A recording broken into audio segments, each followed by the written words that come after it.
خدا، اقبال کہتے ہیں پروانے کو شمع بلبل کو بھول بس، اس بس کو سمجھنا، پروانے کو شمع بلبل کو پھول بس، صدیق کے لیے ہے خدا کا رسول اور بس۔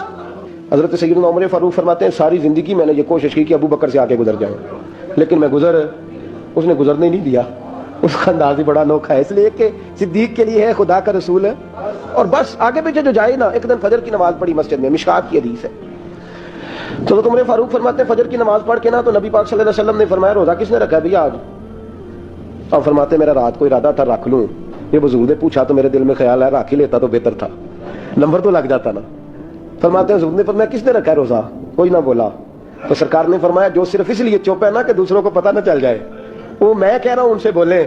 حضرت صدیق اکبر نے ہاتھ کھڑا کیا، عرض کی سونے تیری موج ہے نا، چپ رہنے کا حکم بھی تو ہی دیتا ہے اور بتانے کا حکم بھی، حضور رکھا ہوا ہے روزہ۔ حضرت سیدنا عمر فاروق کہتے ہیں میں نے بڑا گور کے دیکھا، میں نے کہا لنگن نہیں دیندا بھائی، اگے حد ہو گئی ہے۔ خیر کہتے ہیں تھوڑی دیر فجر کی نماز پڑھی مسجد میں، اللہ کے رسول نے فرمایا یہ بتاؤ کسی نے آج کسی بیمار کی تیمارداری کی ہے؟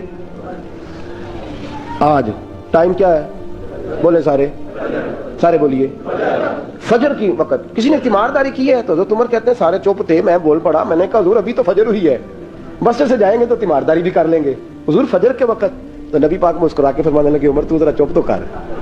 کہتے ہیں میں خاموش ہو گیا۔ تو حضور نے فرمایا جو چپ ہے نا کسی کو پتہ نہ چل جائے وہ بولیں۔ تو حضرت ابو بکر صدیق نے ہاتھ کھڑا کیا، عرض کرنے لگے یا رسول اللہ صلی اللہ علیہ وسلم 3 دن سے عبد الرحمن ابن عوف نماز پڑھنے نہیں آ رہے تھے مسجد میں۔ تو آقا میں نے رات کو پتہ کیا تو مجھے پتہ چلا وہ بیمار ہے، رات شاہ کے بعد پتہ کیا تو میں اپنے اس دوست کی عادت کو جانتا ہوں، وہ شاہ کے بعد جلدی سو جاتا ہے لیکن تہجد کے وقت ضرور اٹھتا ہے جتنا مرضی بیمار ہو۔ تو حضور آج میں ذرا جلدی اٹھا ہوں کیونکہ وہ تہجد میں جاگ جاتا ہے، تو حضور میں تیمارداری کر کے نماز پڑھنے آیا ہوں۔ حضرت عمر کہتے ہیں مجھے بڑا غصہ آیا، میں نے کہا ذرا نماز موقع لینے میں پوچھنا ہے تینوں کام کوئی نہیں ہو رہا؟ فرماتے میں نے کہا یار حد ہو گئی ہے اس شخص کی، سویرے تیمارداری بھی کر رہا ہے۔ کہتے اللہ یہ میں نے کہا یہ رقابت نہیں، یہ محبت کی جنگ ہے، یہ محبت ہے، اس کو کوئی لوگ غلط مطلب بڑی جلدی لیتے ہیں نا۔ حضرت عمر فاروق فرماتے ہیں چپ ہو گئی تھے کہ سرکار نے تیسرا سوال پوچھا، حضور نے فرمایا کسی نے کسی مسکین کو کوئی صدقہ بھی دیا آج کے نہیں؟ تو حضرت عمر کہتے ہیں میں نے کہا حضور آج شاہ پڑھ کے میں نے دیا تھا۔ فرمایا تو شاہ کی بات کر رہا ہے، میں آج کا پوچھ رہا ہوں آج۔ تو حضرت عمر کہتے ہیں مجھے پکا پتہ تھا نہیں بولنے جو بولے تھے۔ تو آپ فرماتے ہیں میں نے توجہ ابو بکر کی طرف کر لی، میں کہا 10 ہوتا ہی صدقہ کیا ہے کہ نہیں کیا؟ تو حضرت سیدنا عمر فاروق فرماتے ہیں جب ابو بکر بولا تو میں رویا، جب صدیق اکبر نے بات کی تو میرے چھم آنسو نکلے۔ میں نے کہا یار تجھ سے کوئی نہیں فتح لے سکتا۔ حضرت سیدنا ابو بکر صدیق فرمانے لگے یا رسول اللہ آج میں تہجد کی نماز کے لیے اٹھا تو میرا پوتا بھی اٹھ گیا، حضور اس نے میرے ساتھ 2 نفل پڑھے تو کہنے لگا دادا جی بھوک لگ رہی ہے۔ تو میں نے اس کی دادی سے کہا کہ میرے پوتے کو 2 روٹیاں تو پکا دے۔ اس نے 2 روٹیاں پکائیں، ایک روٹی اس نے کھا لی، بچہ تھا دوسری ہاتھ میں پکڑ لی۔ حضور گھر سے باہر نکلے تو ایک مسکین دروازے پہ کھڑا تھا، کہنے لگا رات سے کچھ نہیں کھایا۔ فرماتے ہیں تازی روٹی پوتے کے ہاتھ سے لے کے مسکین کو دی، پھر میں نے پتہ لیا واپس آیا ہوں۔ حضرت عمر کہتے ہیں پہلے میں مسکرا رہا تھا پھر میری چیخ نکلی، میرے رسول پاک کے بھی آنسو آئے۔ فرمایا ابو بکر پوچھ اس لیے رہا ہوں کہ ابھی جبریل آئے تھے اور وہ کہہ گئے ہیں کہ یا رسول اللہ صلی اللہ علیہ وسلم جنت میں ایک حاجیوں کا دروازہ ہے جس سے صرف حاجی جنت میں جائیں گے، ایک روزے داروں کا دروازہ ہے جس سے روزے دار جنت میں جائیں گے، ایک سخیوں کا دروازہ ہے جس سے سخی جنت میں جائیں گے۔ یا رسول اللہ ابو بکر صدیق کو رب کا سلام کہہ دیں اور کہے رب فرماتا ہے ابو بکر جب تو جنت کی طرف منہ کرے گا اللہ سارے دروازے کو وارث کوئی نہیں۔ ابو بکر صدیق آتے امیر آدمی، پھر اس کے گھڑے میں پانی بھر کے لاتے، پھر اس کے گھر میں جھاڑو دیتے، پھر اس بوڑھی عورت کو کھانا کھلاتے، پھر اس کو خرچہ دیتے، پھر اس کو کہتے کہ فلاں آدمی کی تیرے پڑوسی کی میں نے ڈیوٹی لگا دی ہے، ضرورت ہو تو اس کو کہہ دینا۔ بڑے زمانہ خدمت کی۔ ایک دن حضرت عمر فاروق اس بی بی کے دروازے پہ چلے گئے، دستک دی، اس نے کہا کون ہے دروازے؟ کہا میں عمر فاروق ہوں، عمر بن خطاب ہوں، پتہ چلا ہے آپ لوارث ہیں، میرا دل کرتا ہے میں آپ کے گھر کا کام کاج کر دیا کروں۔ تو بی بی کہنے لگی نہیں ایک بندہ آتا ہے کئی سالوں سے وہ کر رہا ہے مجھے وہی ٹھیک ہے، ایک آتا ہے بڑے سالوں سے کام کرتا ہے وہی ٹھیک ہے۔ تو حضرت عمر کہنے لگے میں نے بھی کام ہی کرنا ہے، کچھ اس سے کرا لے، کچھ مجھے موقع دے دے نیکی کا۔ کہنے لگی نہیں وہی ٹھیک ہے۔ تو فرمانے لگے میرے اندر کیا نقص نظر آیا ہے، اماں جی مجھے بھی ٹائم دیں۔ تو بی بی کہنے لگی نہیں وہی صحیح ہے۔ حضرت عمر جذباتی آدمی تھے، جلالی آدمی تھے، کہنے لگے میں نے کہا نہیں مجھے بتاؤ میں کیوں نہیں کر سکتا۔ تو بوڑھی اماں کہنے لگی تجھ میں اور اس میں فرق ہی بڑا ہے۔ کہا وہ کیوں؟ کہنے لگے اتنے سال ہو گئے اسے آتے ہوئے، اتنے سال، تو پہلے دن آیا ہے اور آتے کہہ رہا ہے میں عمر بن خطاب ہوں، اپنا نام بتا رہا ہے، سالوں ہو گئے میں روز پوچھتی ہوں تیرا نام کیا ہے وہ بتاتا ہی نہیں۔ وہ کہتا ہے اماں میں کام صحیح کرتا ہوں تو نام کو چھوڑو، نام بتا کے کیا کرنا ہے؟ فرمایا یہ تھوڑا فرق ہے، اس نے اتنے سالوں میں نام نہیں بتایا اور تو پہلے دن ہی آگے کہہ رہا عمر بن خطاب ہوں، تو ابا جی کا بھی نام بتا رہا ہے، میں نے نہیں کام کرا رہا، مجھے وہی صحیح ہے۔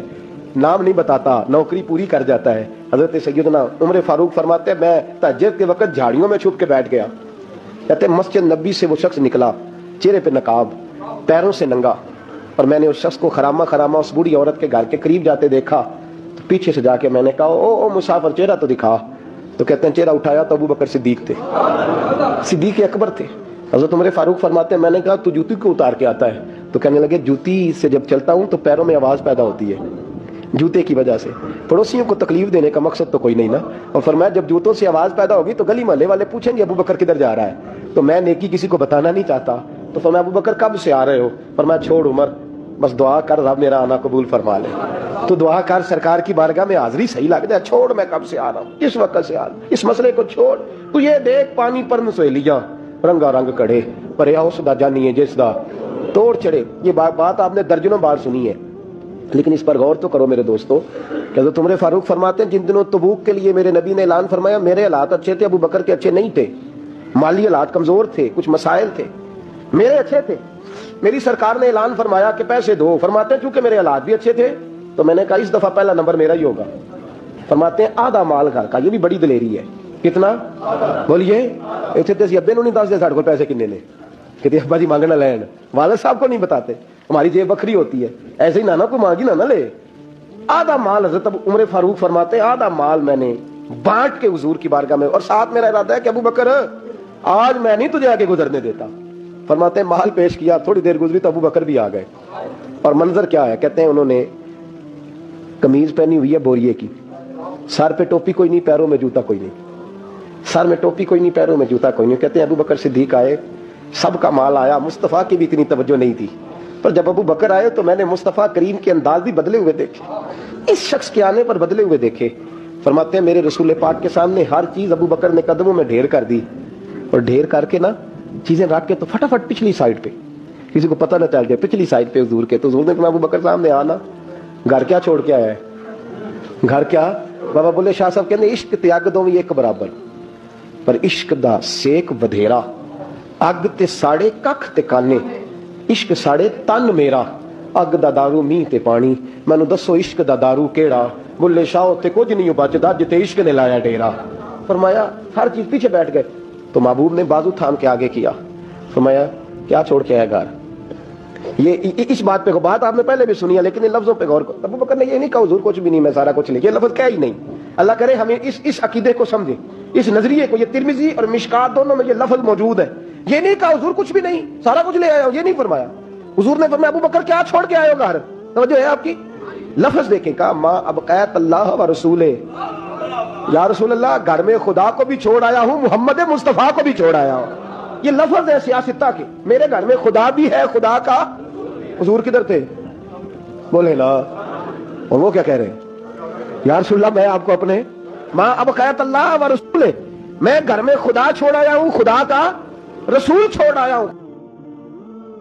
ابو بکر صدیق اور جناب عمر فاروق کی نا کسی بات میں شکر رنجی ہوگی، اختلاف رائے ہوگی، تو جناب عمر ذرا ڈاڈی طبیعت کے بندے کو ڈانٹ دیا ابو بکر صدیق کو، تو صدیق کے نرم بندے تھے، ماڑے دا کی کام محمد نس جانا یا رونا، تو گا کے نا تو پہلے گھر روئے پھر حضور کے پاس چلے گئے۔ جناب عمر کہتے ہیں مجھے بھی خیال آیا کہ یار یہ مجھے نہیں کرنا چاہیے تھا، تھوڑی دیر کے بعد اچھے لوگ جو ہوتے ہیں ان کا غصہ جلدی اتر جاتا ہے، کہتے میں نے جا کے جناب صدیق اکبر کے دروازے پہ دستک دی تو پتہ چلا وہ تو گھر ہی نہیں، میں سمجھ گیا، میں ڈر گیا، میری ٹانگیں کانپنے لگی۔ کیوں ڈر رہے ہو عمر؟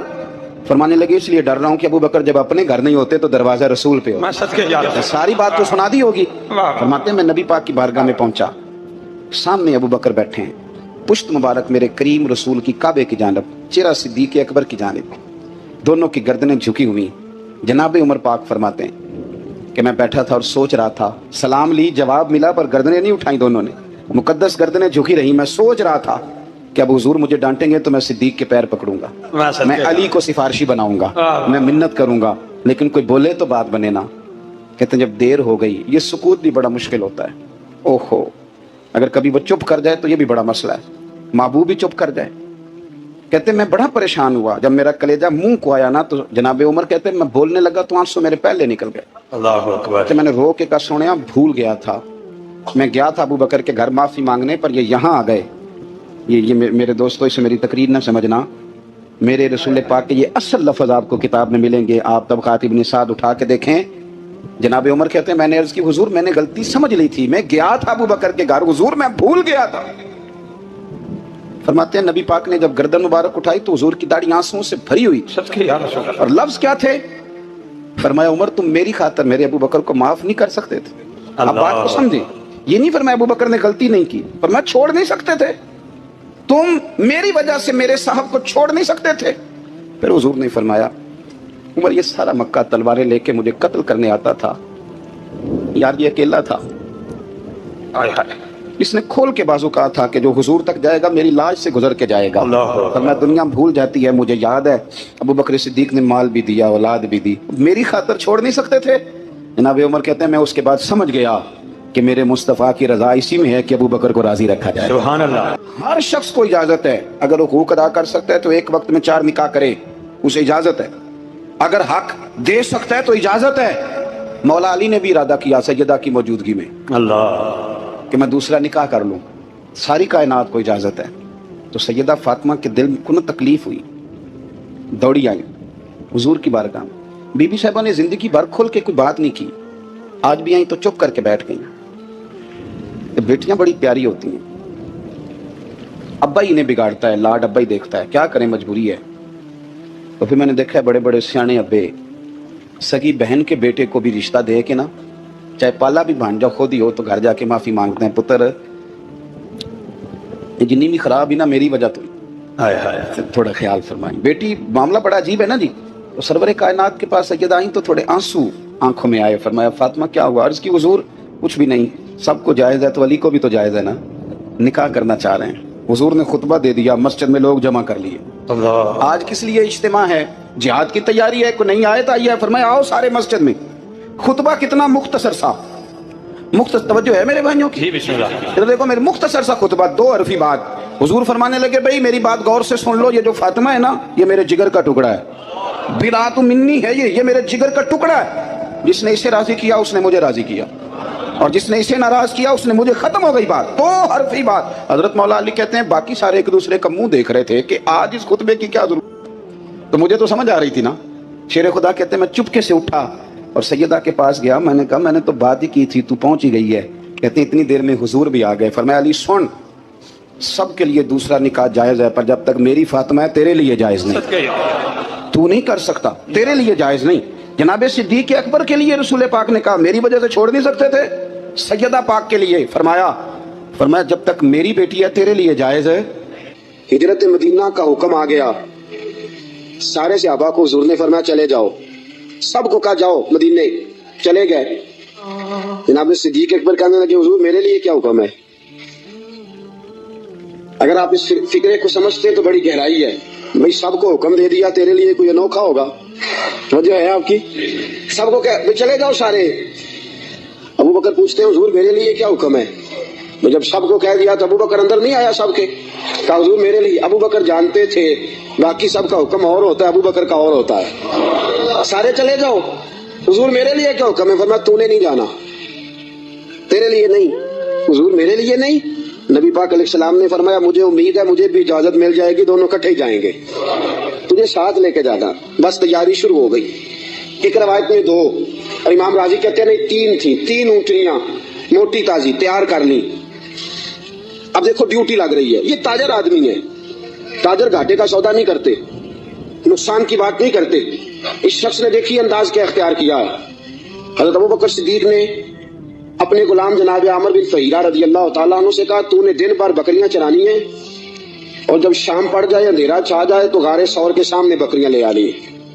میں وہاں آؤں گا اور میں اتر کے بکریوں کا دودھ دھو کے لے جاؤں گا اور حضور کو پلا دوں گا. یہ غلام کی ڈیوٹی لگ گئی. اپنے بیٹے عبداللہ بن ابو بکر سے کہا کہ تو دن بھر کافروں کی سرگرمیوں کا خیال رکھے گا اور شام کو آ کے مجھے خبر کرے گا کہ ان کا نیا منصوبہ کیا ہے. اپنی بیٹی حضرت اسماء بنت ابی بکر سے فرمایا بیٹی ڈیلی تازہ کھانا پکا کے لانا ہے، تازہ کھانا، اور دیکھنا شام کو کھانا لائے تو اتنا لانا کہ صبح بھی کھا سکے. ابو بکر صدیق رضی اللہ تعالیٰ عنہ کے پاس 40,000 دینار تھے گھر میں پڑے ہوئے. والد صاحب نابینا تھے.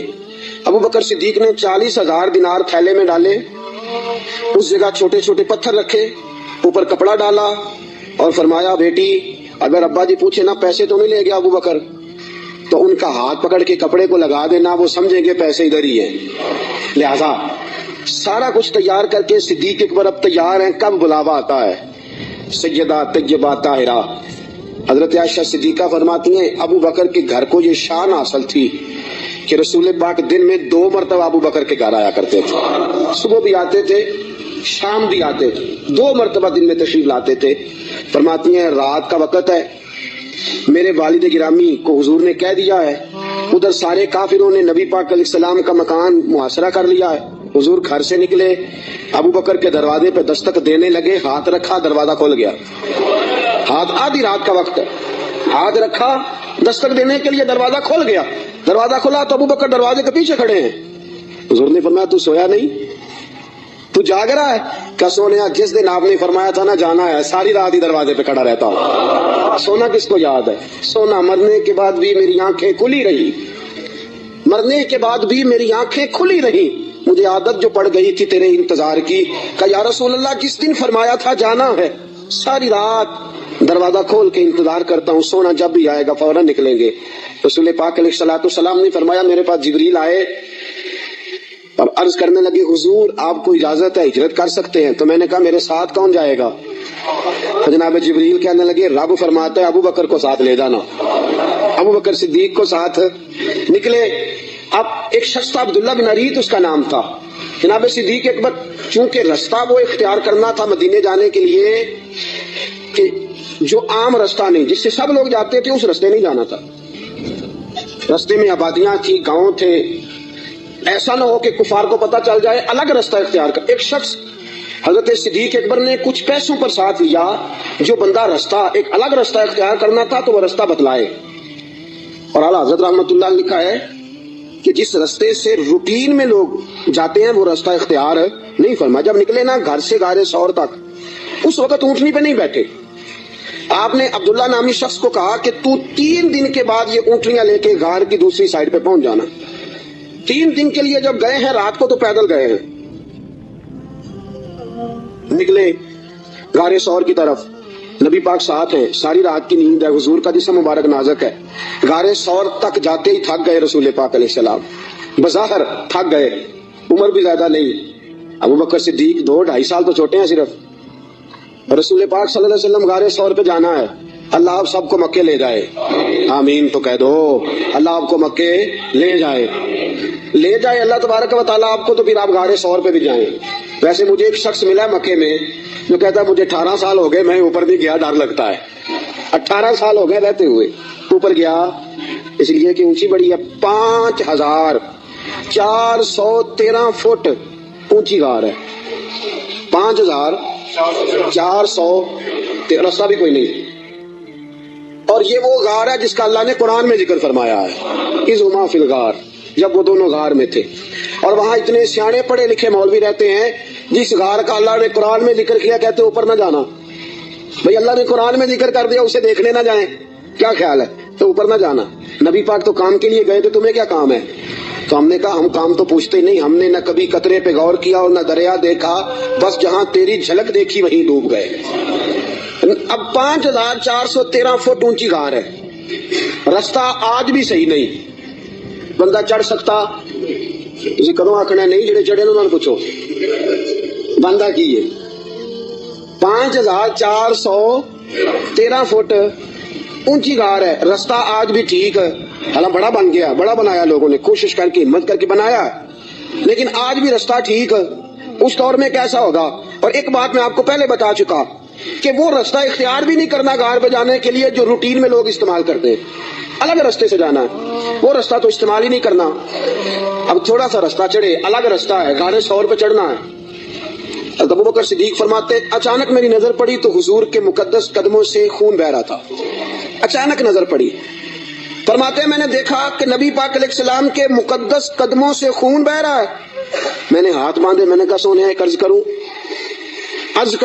حضور علیہ السلام نے کہا کہو. کہ یا رسول اللہ مہربانی فرمائے میرے کندھوں پہ سوار ہو جائیں, میرے